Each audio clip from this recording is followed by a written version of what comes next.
aborder notre problématique principale. Alors, on parle de l'Alliance des États du Sahel qui continue de faire débat, et précisément avec le Burkina Faso. Hier encore, on parlait de cette tentative d'assassinat du président ou alors du capitaine Ibrahim Traoré. On se demande qui en veut au capitaine Traoré. De toutes les façons, selon les informations, il y a déjà eu plusieurs arrestations du côté du Burkina Faso, dont des hommes en tenue. On parle bien sûr de certains militaires au niveau de la gendarmerie. Alors, on essaye de comprendre. On parle même de monsieur Damiba, vous le savez également, l'ancien, celui-là qui a été aussi à la tête de ce pays dans le cadre de la transition.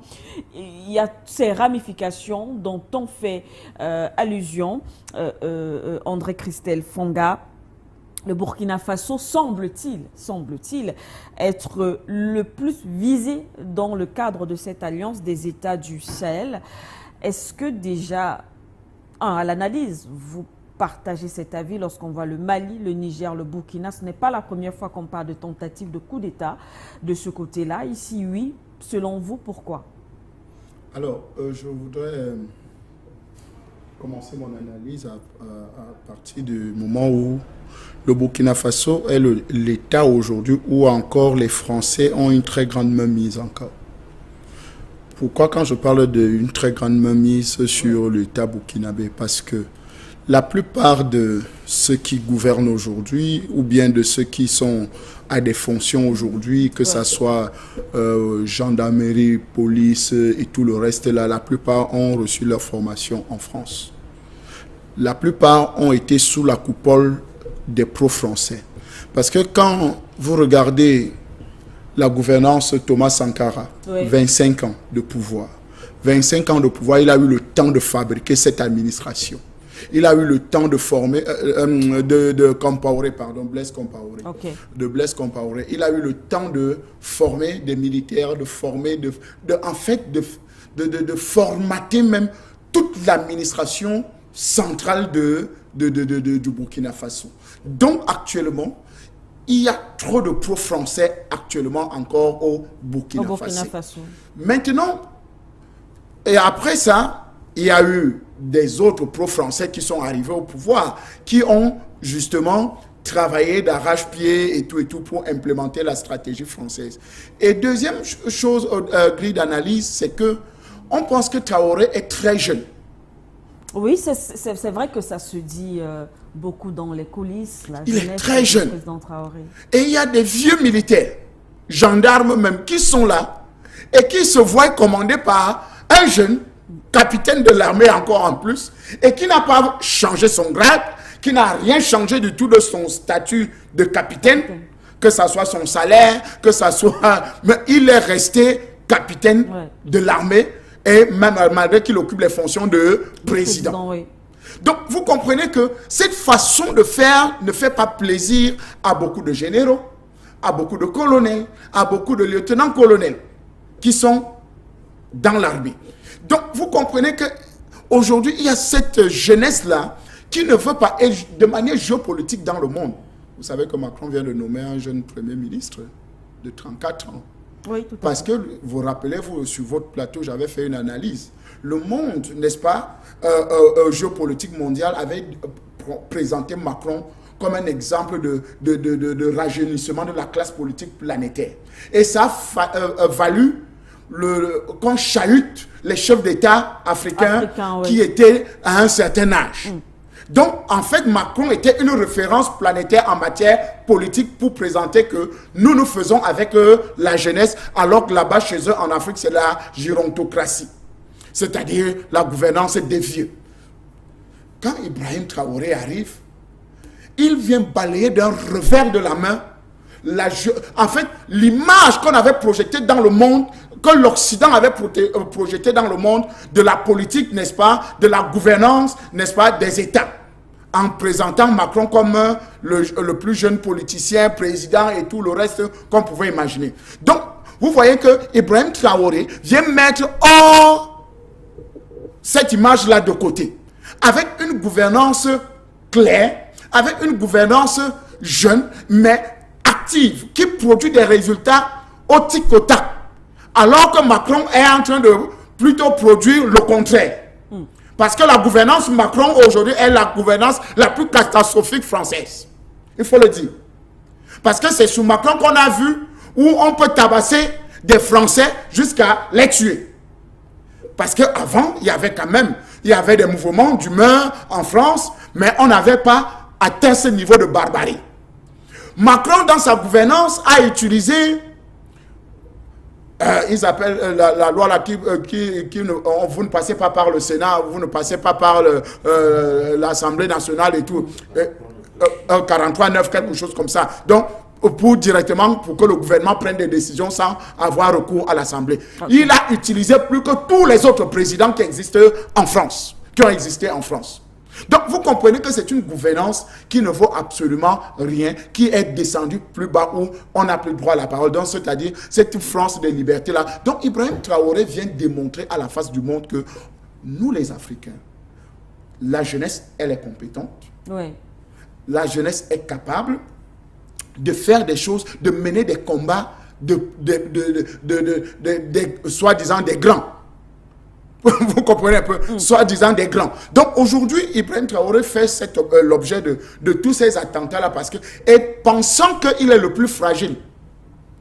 Parce que dans tout ça, vous savez qu'au Mali, c'est pas vraiment, tout est déjà bien quadrillé, c'est solide et tout ça. Et le partenariat avec la Russie est vraiment ancré jusqu'à dans les mœurs des Maliens. Ouais.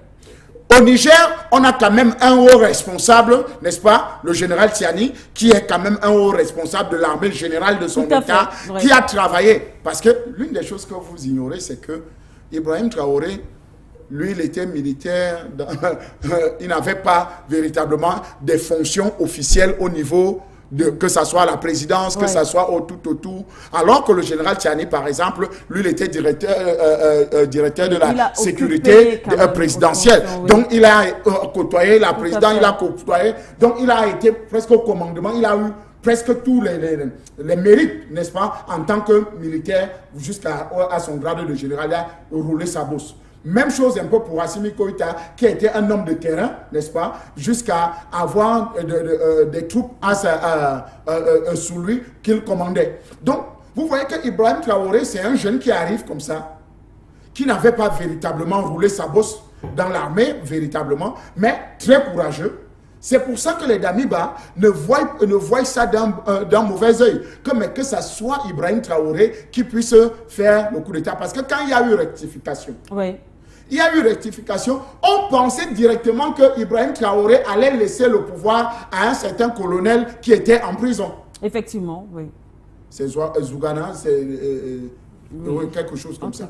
Donc, on pensait directement qu'il allait libérer le colonel Zougana, qui avait l'intention de renverser le pouvoir qui était en place, parce que Rochema Kaboré. Parce que Rochema Kaboré avait déjà eu le renseignement qu'il devait être renversé. C'est comme ça que Zougana est arrêté et envoyé en prison. Donc, vous comprenez que Ibrahim Traoré, quand il fait la rectification de ce coup d'État monté de toutes pièces par Damiba, maintenant, les gars pensent que non, il ne va pas prendre le pouvoir, il va le transmettre à quelqu'un de plus mature, à plus jeune, plus ancien dans l'armée et peut-être plus gradé. Le contraire les a surpris. C'est qu'il a assumé et il continue d'assumer aujourd'hui. Donc, vous comprenez que pensant qu'il est très fragile, qu'on peut l'attaquer à tout moment, on peut le renverser à tout moment. Maintenant, le peuple a compris parce que l'une des plus grandes sécurités aujourd'hui au niveau du Burkina Faso, c'est le peuple. Le peuple se mobilise à tout moment et à tout instant pour justement essayer de le protéger. Et vous avez vu la démarche de jeune Ibrahim Traoré en Russie. Vous avez vu la démarche un peu de partout. Donc, avec cette assurance-là, vraiment, les gens sont inquiets que d'ici peu, et il a beaucoup de temps encore. Je pense qu'au fur et à mesure, nous allons davantage étayer sur le dossier. Merci à vous, André Christelle Fanga. On va, avec le concours de la réalisation déjà affiché, Les numéros de téléphone tout à l'heure, si bien sûr, il y a quelques téléspectateurs, on les prendra. Mais avant, patient parfait d'homme, on n'a pas vu venir, vous le pensez également, Ibrahim Traoré en ce qui concerne le Burkina Faso. On rappelle qu'il est quand même, selon les informations, depuis un moment, la cible de plusieurs tentatives, non seulement de renversement, mais aussi d'assassinat, comme l'information que nous avons d'ailleurs reçue hier, et qui font état de ce qu'il y ait des militaires qui sont en ce moment-ci même, qui ont été arrêtés, qui sont bien sûr en détention.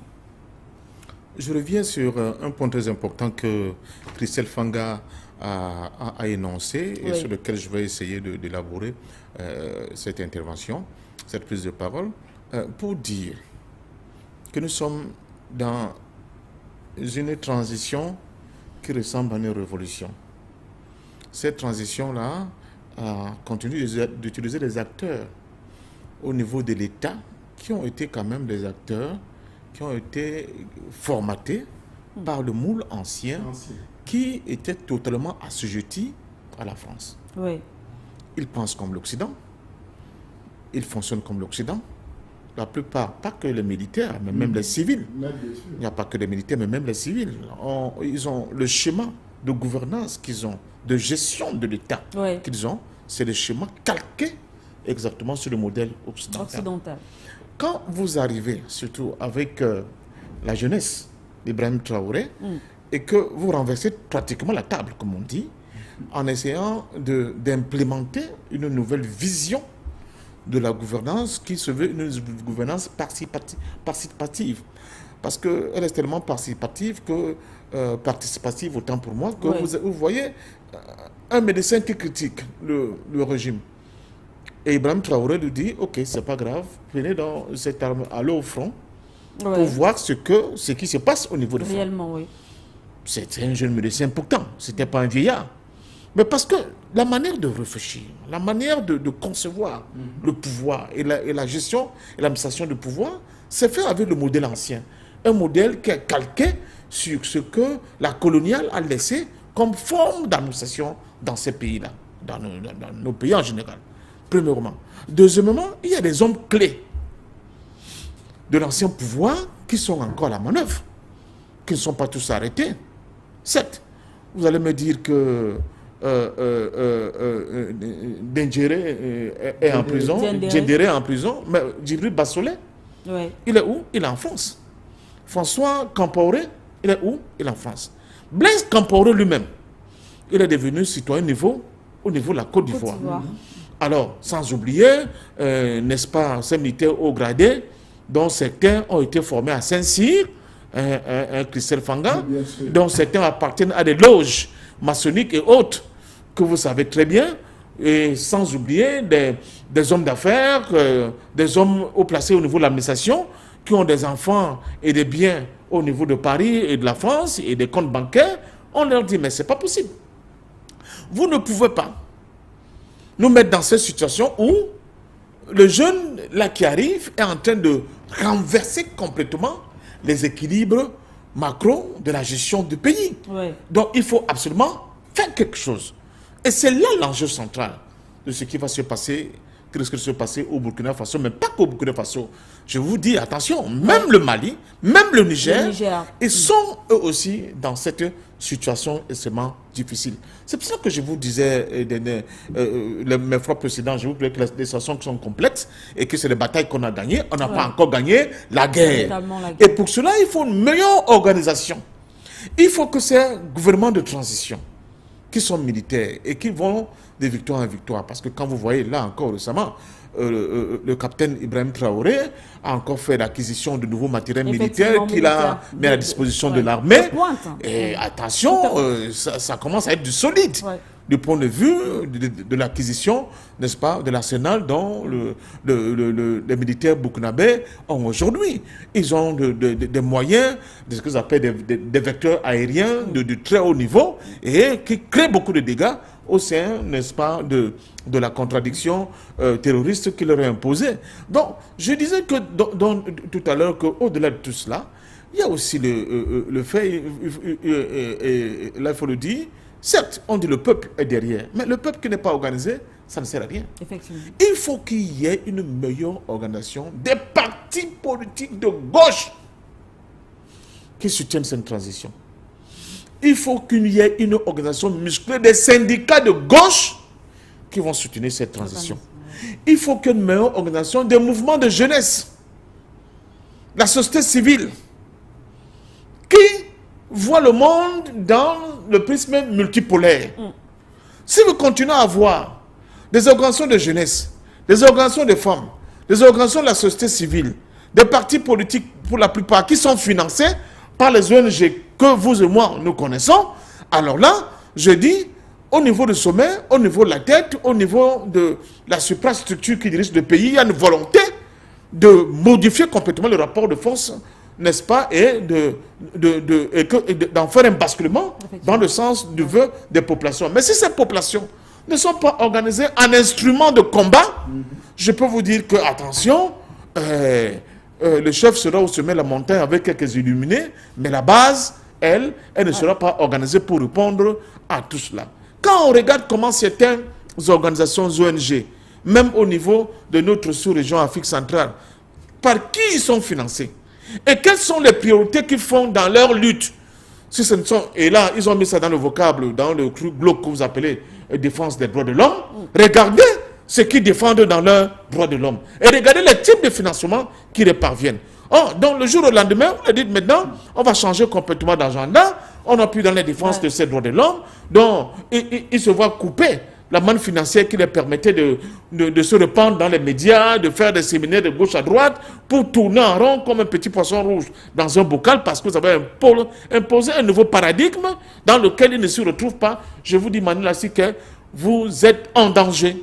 Et je pense que Ibrahim Traoré, comme la plupart des dirigeants militaires de transition de l'Alliance des États du Sahel, sont en danger tant que nous n'allons pas revenir à ces fondamentaux, c'est-à-dire ficher dans le sol, c'est-à-dire implanter des piliers de la résistance, des piliers, n'est-ce pas, de changement révolutionnaire et qualitatif que sont les organisations politiques, les organisations syndicales, les organisations des femmes et de la société civile. Et là, je te fais un clin d'œil à ton formidable mouvement que tu essayes de mettre en place. Il n'y a pas de révolution sans l'apport des femmes. Ce n'est pas possible. Mais ce n'est pas que nous sommes dans la rue, nous avons manifesté. Si nous n'avons pas de véritables organisations de défense, n'est-ce pas, des acquis de la révolution, pas seulement pour faire des féminismes, pour faire beau, n'est-ce pas, faire des ongleries et des mèches qui coûtent 50 000 ou bien 300 000. Ce n'est pas ça, la révolution. Et je crois qu'aujourd'hui, les différents peuples de cette sous-région, de cette bande sahélo-sahélienne, doivent comprendre que pour que cette révolution réussisse, il faut absolument qu'ils implémentent, n'est-ce pas, la mise sur pied de véritables organisations de combat pour préserver les acquis déjà de cette transition, mais surtout aider ces jeunes militaires qui ont pris ce risque énorme, n'est-ce pas, d'affronter ce monstre que constitue autant pour moi l'impérialisme occidental, parce que si ce n'est pas fait, je vous dis, faisons attention, nous n'avons pas en face de nous les enfants de cœur, d'autant plus que la géopolitique internationale nous indique qu'ils sont capables de tout. Merci à vous, Passion Parfendum. N'oubliez surtout pas de vous abonner et d'activer la cloche de notification pour ne rater aucune de nos prochaines vidéos.